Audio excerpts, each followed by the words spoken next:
This lens right here has absolutely changed my outlook on photography.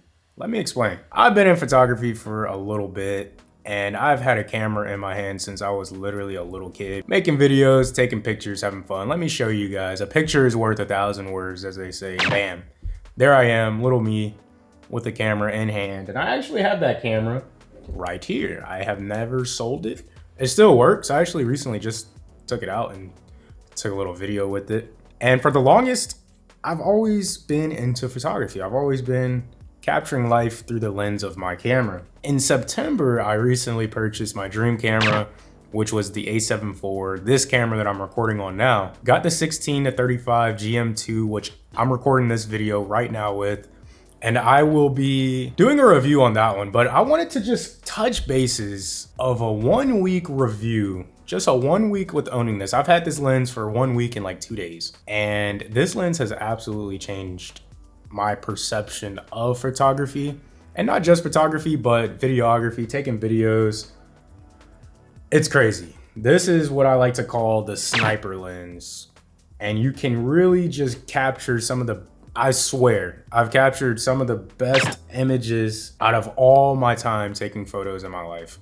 Literally with this lens right here within the last week. You know, I've always imagined this picture in my head, and this is what I'm using to bring that image in my head to reality. I call it the sniper lens because you can really sit at a distance, snipe away, and capture the moment as it is in its natural state. So a little more backstory. This was my first DSLR interchangeable lens.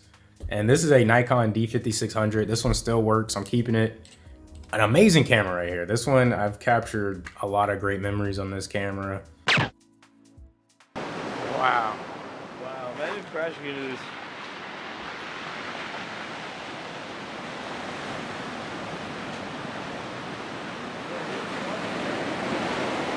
And this lens is still the kit lens. I never actually bought a lens for this camera. It came with this lens right here, which is a 18-55. An amazing lens, great camera, works really well.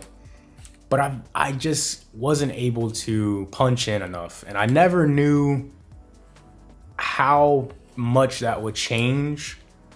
Being able to just take great pictures is just that punch in factor, that zoom in factor, the telescope factor, if you will.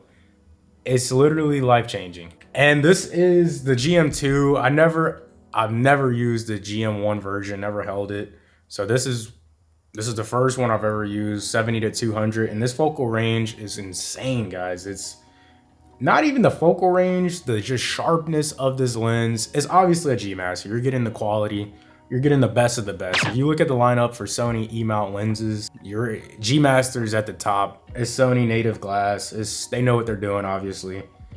And they knocked this one out the park, guys.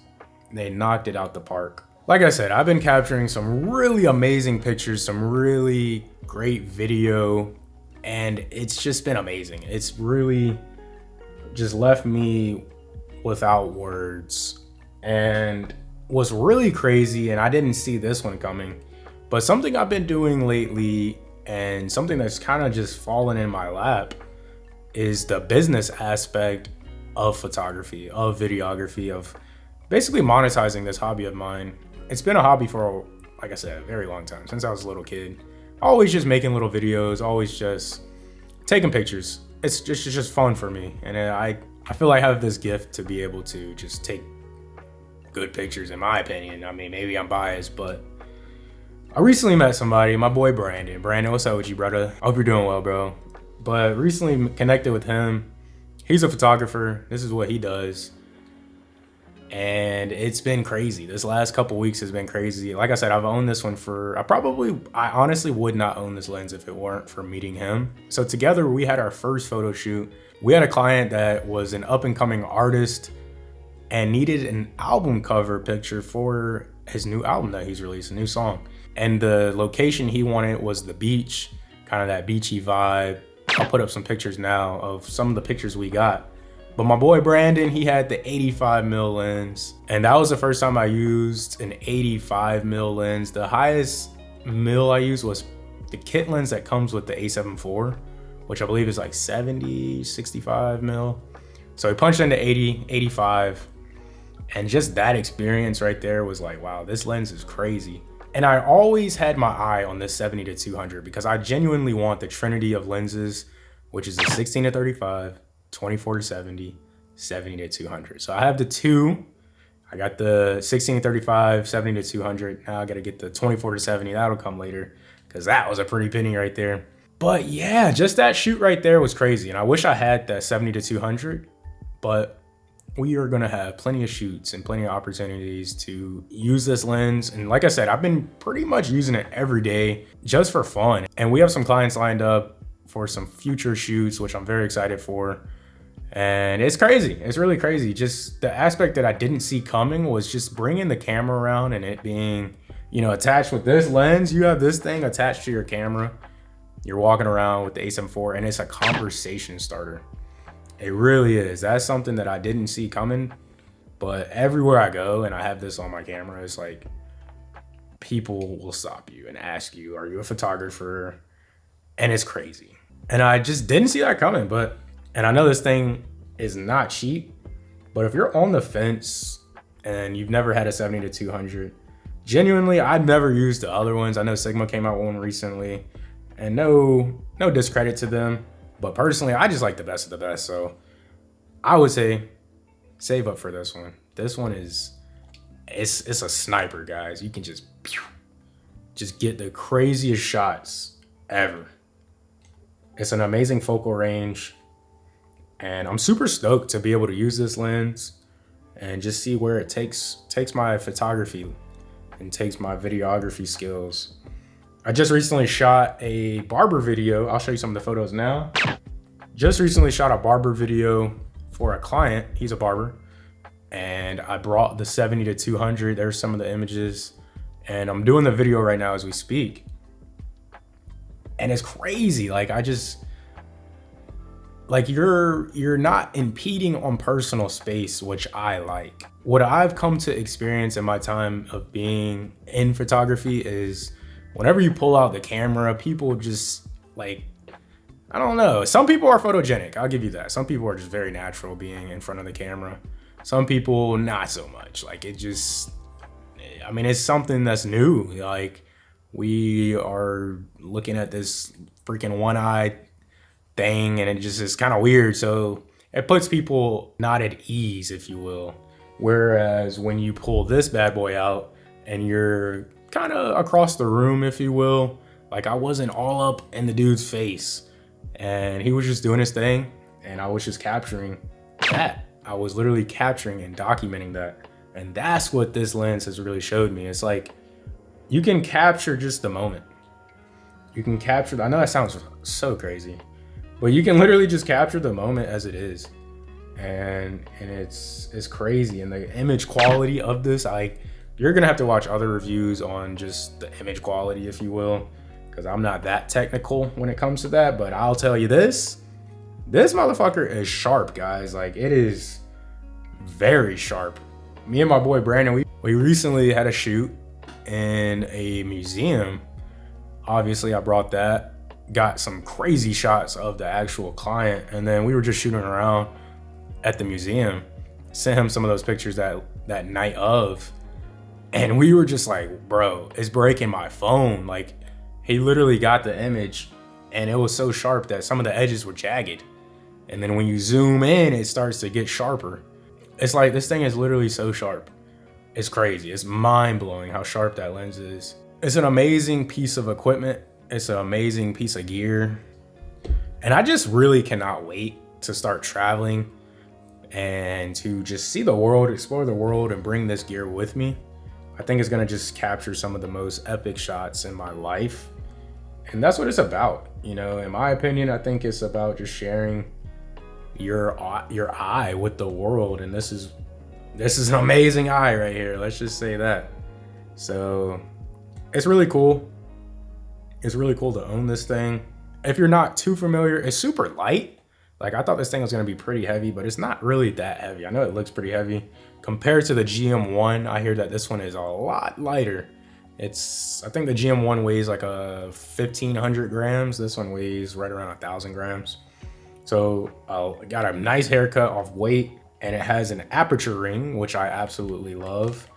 And no hate, no shade towards the 16-35, but that aperture ring just feels very toyish, if you will. This one feels very serious. Like it feels smooth, and it has a nice mechanical click to it. Whereas the one on the 16-35 GM2, it doesn't feel that good. It just, I don't know, it just doesn't feel that good. This zoom, very short throw, not that long of a throw. Like I'm literally throwing it full zoom, full pitch. It has 3 buttons, so you can customize these to do whatever. I honestly haven't even programmed these buttons to do anything, so I'll have to figure that out, what I want it to do. And then lastly is the focus ring. The focus ring is very smooth and it's smooth, yet it's tight at the same time, and it's very precise. Like I was having trouble focusing on an object at that museum. I'll put it up now. And I had to focus manually, and it clicked. Like I was like, boop, and it focused right on it. And I got the exact focus, especially when you pair it with a good body. The body that I use right now is the A7 IV. And when I focus on something manually, it automatically zooms in, and you can dial in the exact focus on the subject, which is really cool. You have a bunch of switches. So you have your AF, MF, so autofocus, manual focus. You have your full-time DMF. I leave this on. Full-time DMF is being able to override the autofocus. So like I said, I was having trouble, just leave it on.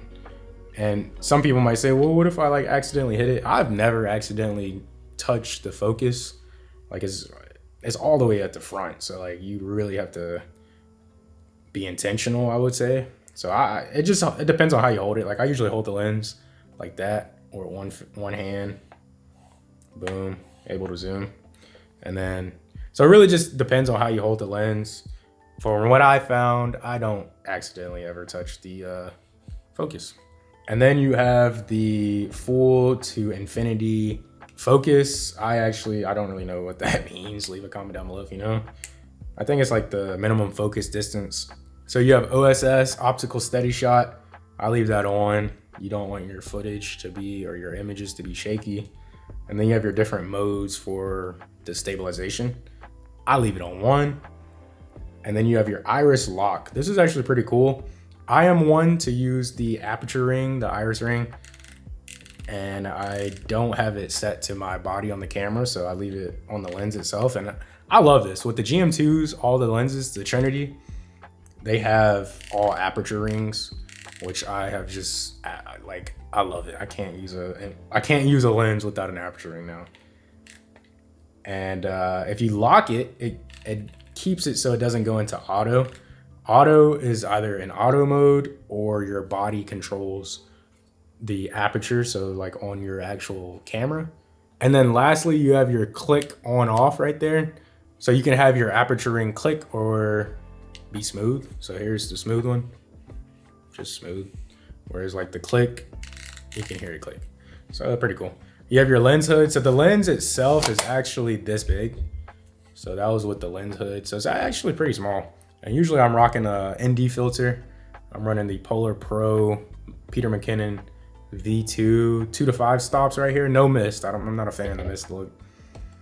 And the lens hood is pretty chunky.